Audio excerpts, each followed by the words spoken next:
Hello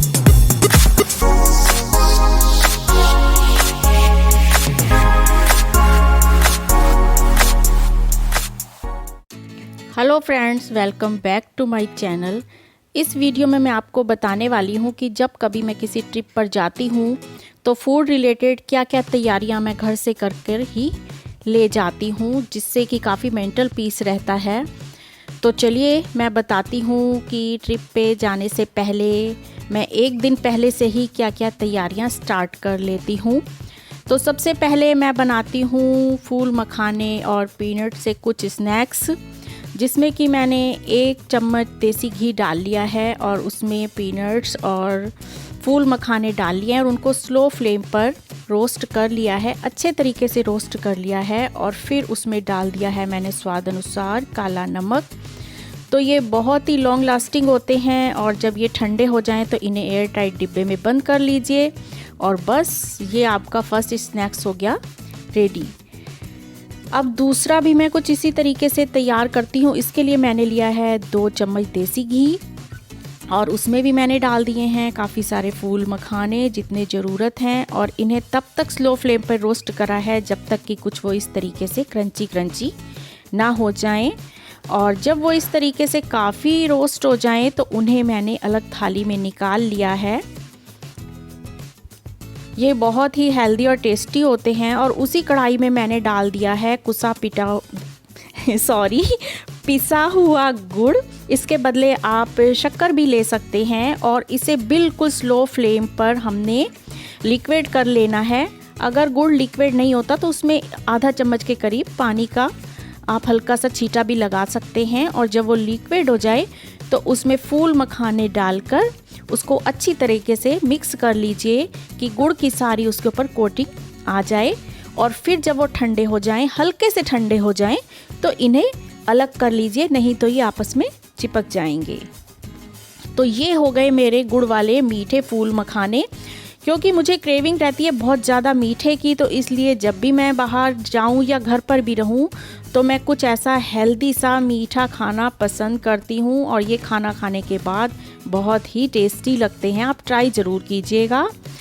और अगली चीज़ अब मैं बनाती हूँ मुरमुरे, जो कि मैं खट्टी मीठी नमकीन के टाइप में बनाऊंगी। इसके लिए मैंने लिया है 2 चम्मच ऑयल और उसमें मैंने डाल दिया है पीनट। और पीनट को अब मैं करूँगी स्लो फ्लेम पे बिल्कुल गोल्डन ब्राउन, ताकि ये अच्छे से गोल्डन ब्राउन हो जाए, क्रिस्पी क्रिस्पी भी हो जाए। ये भी लॉन्ग लास्टिंग है और आप एयर टाइट डिब्बे में इसको बंद करके कितने भी टाइम तक रख सकते हैं। जब ये ब्राउन हो जाए तो इसे निकाल लीजिए और उसी ऑयल में आप फिर थोड़ी सी राई, थोड़ा सा हींग, थोड़ा सा जीरा और थोड़ी सी कड़ी पत्ता डाल दें और इसमें स्वाद अनुसार नमक, मिर्च और हल्दी डाल दें। और फिर इसमें डाल दें मुरमुरे और मुरमुरों को हल्का सा रोस्ट करके उसमें आप डाल दें पीनट और थोड़ी सी मैंने डाली है किशमिश। और फिर इसको मैंने कर लिया है 2 पार्ट में डिवाइड और एक पार्ट तो मैंने निकाल लिया, ये तो होगी नमकीन मुरमुरे हमारे तैयार। और दूसरे को अब मैं करूँगी खट्टा मीठा तैयार। इसके लिए मैंने इसमें डाल दिया है पिसी हुई चीनी और थोड़ा सा अमचूर पाउडर, जिससे कि ये खट्टी मीठी सी तैयार हो जाएगी। जिसको नमकीन वाली खानी है वो नमकीन वाली खा लेगा और जिसको खट्टी मीठी खानी है वो खट्टी मीठी खा लेगा। क्योंकि ये दोनों ही चीज़ें बहुत लाइट होती हैं तो खाने में बहुत मज़ा आता है और आप इसको ऐसे भी खा सकते हैं। और नेक्स्ट डे हमने अर्ली मॉर्निंग ही निकलना था, तो मैं बहुत ही जल्दी उठ गई और फिर मैंने तैयारी स्टार्ट कर दी नाश्ते की भी और लंच की भी। और साथ में जो मैंने ले जानी थी आलू पूरी, उसके लिए मैंने आलू उबालने के लिए रख दिए हैं। क्योंकि इन्हीं में टाइम लगता है तो सबसे पहले उसी को रख दिया और साथ में स्टार्ट कर दिया मैंने पूरी के लिए आटा लगाना। उसमें अजवाइन और नमक डालकर मैंने उसका आटा भी तैयार कर लिया है। और अब ये आटा जब तक रेस्ट करेगा तब तक मैं और तैयारी कर लेती हूँ।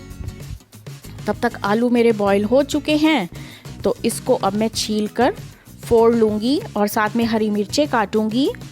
और मैं अब इसके मसाले तैयार करती हूँ, जिसमें नमक, मिर्च, धनिया पाउडर और हल्दी।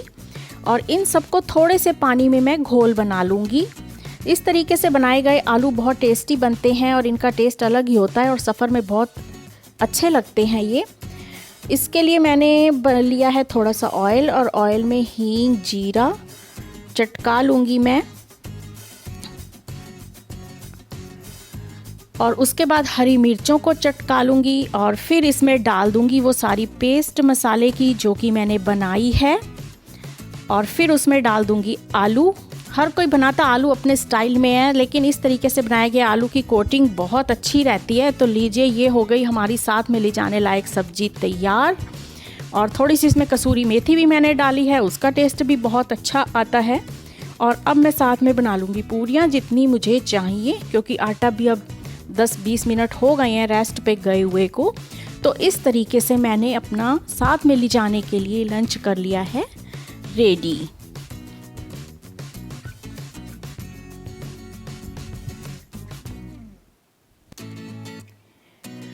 और जब भी मैं लंच पैक करती हूँ तो मैं एक ही जगह सारा खाना पैक नहीं करती, बल्कि मैं सब्जी के ऊपर थोड़ा सा अचार रखकर और उन्हें अलग अलग पार्ट में मैं पैक करती हूँ। उससे फ़ायदा ये होता है कि जब जिसको भूख लगती है वो अपने हिसाब से अपने टाइम पे खाना निकाल के खा सकता है। ज़रूरी नहीं कि जब सबको एक जने को भूख लगी है तो अब खाना नहीं निकल सकता, कि इतना सारा खाना इकट्ठा पैक हुआ है। इसीलिए कोशिश करें कि जब भी कहीं जाएं, जितने जने जाएं उतने हिसाब से आप अलग अलग रोल बना के खाना पैक कर लें। और खाना पैक करते समय उसमें काफ़ी सारे टिश्यू पेपर और स्पून रखना ना भूलें। साथ में कुछ फ्रूट्स भी ज़रूर लें, क्योंकि ट्रिप पर जाते समय हमें मालूम नहीं होता कि हमने क्या खाना है और क्या मूड कब कर जाए। और नाश्ते के लिए अब मैं बनाऊंगी पोहा, क्योंकि जाना होता है सफ़र पे तो हैवी नहीं खाना होता। पोहा फ़िलहाल सब बना ही लेते हैं जैसा जिसको पसंद होता है। और पोहे को धोकर उसमें थोड़ा सा अगर हम चीनी डाल के रख दें तो वो बहुत अच्छा खिला खिला पोहा बनता है। तो यहाँ मैं बना रही हूँ पीनट और अनियन वाला पोहा, यही ज़्यादा पसंद किया जाता है हमारे घर। तो बस रेडी हो गया हमारा नाश्ता भी।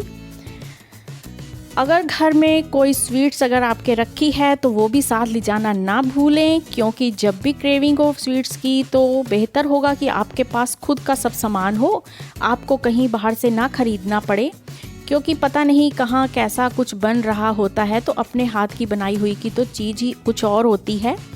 तो मेरे जैसों को तो बहुत क्रेविंग रहती है मीठे की, तो मैं मीठा लेके साथ ज़रूर चलती हूँ। तो आप भी ये सब सामान जब भी कहीं बाहर जाएं तो लेकर चलें तो बहुत बेस्ट होगा। मेंटल पीस रहेगा कि आपके साथ अगर बच्चे भी हैं तो आपको कहीं भी कुछ भी रुकने की ज़्यादा देर ज़रूरत नहीं है। अगर आप चाहें तो अपने लिए साथ में चाय कॉफ़ी भी ले जा सकते हैं, अपने हाथ की बनी हुई, क्योंकि सभी का अपना अपना टेस्ट और टाइम रहता है। और वाटर बोतल तो साथ में मैं बहुत सारी लेके जाती हूँ और कोशिश करती हूँ कि सबकी अलग अलग ही वाटर बोतल रहे। और साथ में कुछ ये डिस्पोज़ल ले जाना ना भूलें। मैं बहुत सारा डिस्पोज़ल साथ लेकर चलती हूँ, क्योंकि पता नहीं किस वक्त ये चीज़ें काम आ जाएं।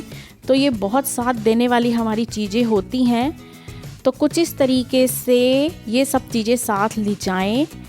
और बस सब हो गई तैयारियाँ और हम लोग चल पड़े अपनी मंजिल की ओर। तो चलिए बाय बाय। मैं कुछ इस तरीके से अपने ट्रिप पे जाने के लिए तैयारी करती हूँ। अगर आपको इससे कुछ फ़ायदा मिले तो आप भी कीजिए। और फिर मिलते हैं एक अगली वीडियो के साथ। Bye bye.